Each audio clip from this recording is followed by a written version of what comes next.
बच्चों अभी हम स्टार्ट करेंगे सेकेंड क्लास मैथ्स का 7 चैप्टर, जिसका नाम है रानीज गिफ्ट। रानी का गिफ्ट। गिफ्ट हम किसी फेस्टिवल पर या किसी के बर्थडे पर देते हैं, उन्हें हैप्पी फील कराने के लिए। तो देखते हैं रानी ने किसे गिफ्ट दिया है और क्या गिफ्ट दिया है। Let us read.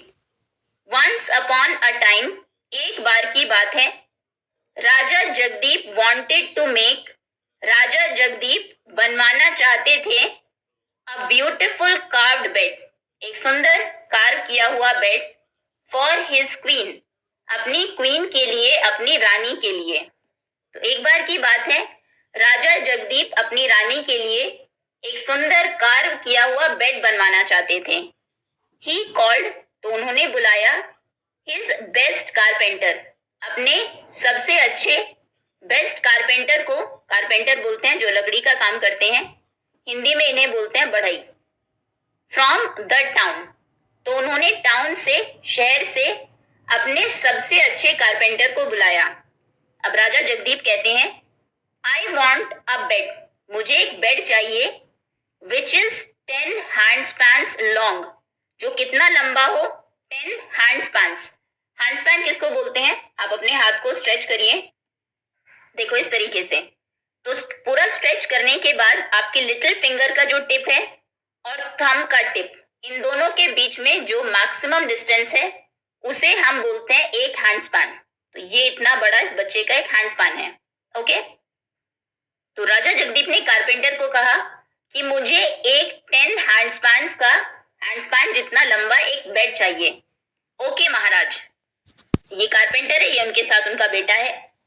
तो अभी कारपेंटर ने बेड बना दिया और वो काउंट कर रहा है यहाँ पर 1 2 3 4 5 6 7 8 9। लास्ट जब हैंडस्पैन उसने रखा तो उसने कहा कि 10 हो गया है कंप्लीट, 10 हैंडस्पैन्स का उसका बेड बन गया। The carpenter started making the bed, देखो उसने बेड बनाना शुरू कर दिया। अब बेड बनने के बाद जब क्वीन उसके ऊपर लेटी है, I am unable to fit in, मैं तो फिट ही नहीं हो पा रही हूं इस पर। जो क्वीन है वो बेड के ऊपर फिट नहीं हो पा रही है क्योंकि बेड छोटा है ना। अभी किंग मेजर करते हैं हैंडस्पैन से उस बेड को, 1 2 3 4 5 6 7 8, इट इज ओनली 8 हैंडस्पैन्स। तो वो कहते हैं ये तो सिर्फ 8 हैंडस्पैन्स का बेड है। But how is it possible, लेकिन वो लड़का सोचता है, जो कारपेंटर का बेटा उनके साथ था, ये कैसे पॉसिबल है, ये कैसे हो सकता है। फिर वो गिनता है बेड को, देखो ये उसका एक हैंडस्पैन है, 1 2 3 4 5 6 7 8 9 10 11 12 13 14, इट इज 14 हैंडस्पैन्स। कि ये 8 नहीं 14 हैंडस्पैन्स हैं। जब कारपेंटर ने काउंट किया तो 10 हैंडस्पैन्स थे, जब किंग ने काउंट किया तो 8 हैंडस्पैन्स थे, और जब उसके सन बेटे ने काउंट किया कारपेंटर के तो 14 हैंडस्पैन्स थे। Everyone including the Raja was confused, सभी इवन राजा भी क्या थे, सब कंफ्यूज थे कि ऐसा क्यों है। I have a solution for this, मेरे पास इसका एक सोल्यूशन है, जो प्रॉब्लम है मतलब उसे मैं सॉल्व कर सकता हूं। Now discuss the solution which was given by the मंत्री टू सॉल्व द कंफ्यूजन। इस कंफ्यूजन को दूर करने के लिए मंत्री ने क्या सोल्यूशन दिया होगा उसे डिस्कस करिए। क्या आप समझ पा रहे हैं ऐसा क्यों है कि सभी ने जब उसे मेजर किया, बेड को नापा, तो अलग अलग हैंडस्पैन्स आ रहे थे। ऐसा इसीलिए है क्योंकि सबका जो हैंडस्पैन है वो अलग है, उसकी लेंथ अलग है। बच्चा क्योंकि छोटा है तो उसका हैंडस्पैन भी छोटा, सबसे बड़ा हैंडस्पैन क्योंकि किंग का है, तो इसलिए जब उसने बेड को मेजर किया तो सबसे कम हैंडस्पैन्स आए। सिर्फ 8 हैंडस्पैन में ही पूरे बेड की लेंथ को उसने सोल्यूशन दे सकता है। मंत्री उन्हें एक्सप्लेन करेगा कि सभी के हैंडस्पैन का साइज डिफरेंट है। दिस इज बिकॉज, ऐसा इसीलिए है, because everyone has different hand size, सभी के हाथों का साइज डिफरेंट है। उसके लिए मंत्री अपने हैंड को मेजर कर सकता है बच्चे के हाथ के साथ। वो देखेगा कि मंत्री का जो हैंड है वो बड़ा है उस बॉय से। फिर वो कारपेंटर के साथ अपने हाथ के हैंडस्पैन को मेजर कर सकता है, दोनों को कंपेयर कर सकता है। कारपेंटर से मान लीजिए वो थोड़ा ही बड़ा है और हो सकता है कि किंग के हैंड स्पैन से वो छोटा हो। तो इस तरीके से तीनों के हैंड स्पैन से अपने हैंड स्पैन को कंपेयर करके वो बता सकता है कि सभी का जो हैंड साइज है, हैंड स्पैन का साइज है, वो डिफरेंट है, इसीलिए मेजर करने पर अलग अलग मेजरमेंट आया है।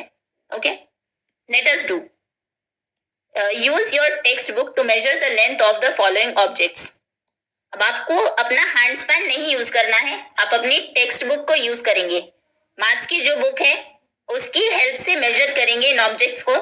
आपको आपके डेस्क को मेजर करना है। जैसे ये आपका डेस्क है, तो बुक लेंगे, यहाँ पर रखेंगे लेंथ वाइज।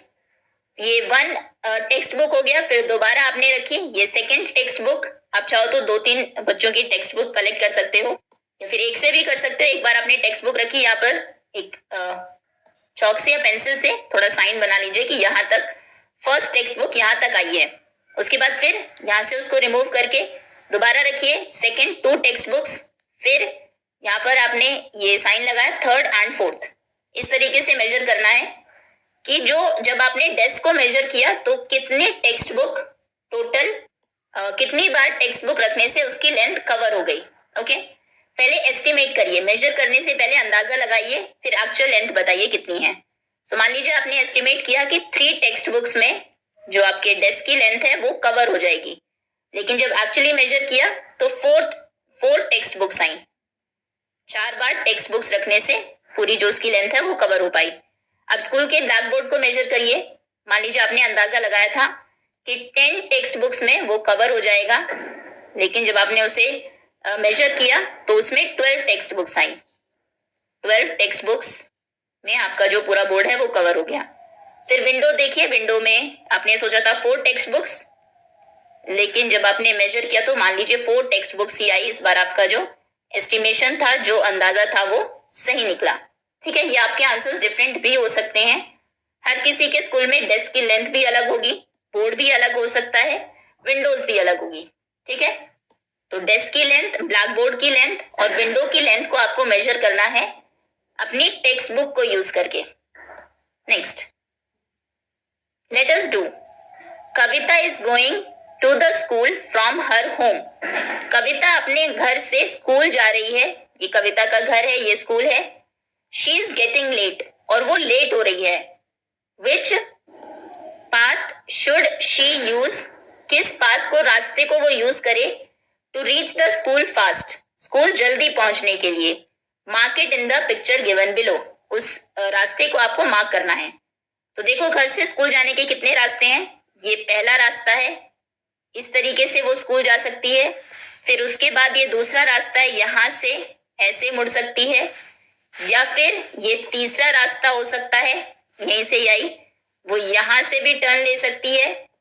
फोर्थ वे, चौथा रास्ता ये हो सकता है इस तरीके से, और 5वां रास्ता ये हो सकता है इस तरह से, सीधा जाकर यहां पर। लेकिन ऐसे वो स्कूल के बैक पर पहुंचेगी, स्कूल के पीछे। तो इनमें सबसे छोटा रास्ता है ये येलो वाला, इसको आप यहां पर ऐसे मार्क कर देंगे पेंसिल से कि ये रास्ता सबसे छोटा है स्कूल जाने के लिए। Okay, now let us do choose the longest path from A to B. A से बी तक पहुंचने के लिए लॉन्गेस्ट, सबसे लंबा रास्ता कौन सा है। तो पहला रास्ता देखते हैं, मेजर कर लेते हैं। 1 2 3 4 5 6, यहाँ पर 6 स्ट्रेट लाइन्स हैं। अगर हम इसको 1 सेंटीमीटर ले तो ये 6 सेंटीमीटर्स हैं, लिख लेते हैं 6। यहाँ पर है 1 2 3 4 5 6 7 8, ये है 8। नेक्स्ट में आप देखेंगे 1 2 3 4 5 6 7 8 9 10, ये 10 यूनिट्स हैं। तो सबसे लंबा रास्ता है ये वाला, आपको चूज करना था, ये लॉन्गेस्ट है। Also make the shortest path between A and B. A और बी के बीच में सबसे छोटा रास्ता कौन सा होगा। तो सबसे छोटा रास्ता है ये है शॉर्टेस्ट, सबसे शॉर्ट, और ये है लॉन्गेस्ट, सबसे लॉन्ग पाथ।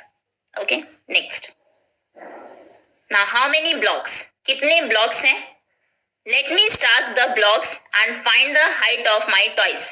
चलो मैं उसके यहाँ पर दो बच्चे हैं, उनके पास कुछ टॉयज हैं। ये जिराफ है, एक एलिफेंट है, कैमल है, एक मंकी है, और ये कुछ ब्लॉक्स उनके पास रखे हुए हैं। तो लड़की कहती है चलो मैं इन्हें स्टार्ट करती हूँ, एक दूसरे के ऊपर रखती हूँ सभी जो ब्लॉक्स हैं उनको, और फिर अपने टॉयज की हाइट मेजर करती हूँ कि वो कितने ब्लॉक्स के हैं। Now first question is the giraffe is blank blocks tall. Giraffe कितने ब्लॉक्स टॉल है? जिराफ की हाइट है यहाँ तक, और यहाँ तक कितने ब्लॉक्स हैं? 1 2 3 4 5 6 7 8 9। तो जिराफ की हाइट है 9 ब्लॉक्स की, 9। Next, the blank is 7 blocks tall. कौन इनमें से 7 ब्लॉक्स टॉल है? 7 ब्लॉक्स कहां तक होंगे? 1 2 3 4 5 6 7, यहां तक। इतनी हाइट किसकी है? कैमल की। So the camel is 7 blocks tall, camel. The monkey is blank blocks tall. Monkey कितने ब्लॉक्स टॉल है? मंकी है 1 2 ब्लॉक्स जितनी उसकी हाइट है। So the monkey is 2 blocks tall. The blank is 5 blocks tall. कौन 5 blocks tall है? किसकी height 5 blocks जितनी है? 1 2 3 4 5। 5 इतना है।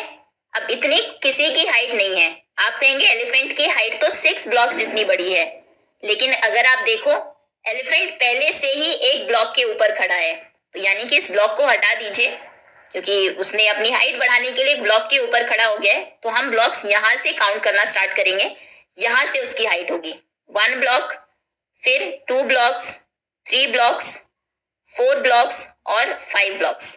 तो 5 ब्लॉक्स की हाइट किसकी है? एलिफेंट की। आप ध्यान रखेंगे, ये भी देख लेना कि कोई भी एनिमल किसी ब्लॉक के ऊपर ना हो। तो 5 ब्लॉक्स की हाइट है एलिफेंट की। Okay, next. Now let us do. How long is your hand? आपका हाथ कितना बड़ा है? Trace your hand in the space given below. यहाँ पर अपने हाथ को ट्रेस करिए, अपना हाथ रखिए और फिर पेंसिल से जो आउटलाइंस है उन्हें आप ट्रेस करेंगे। Count the number of lines, और फिर लाइंस को काउंट करिए कितनी लाइंस में आपका हाथ आया है।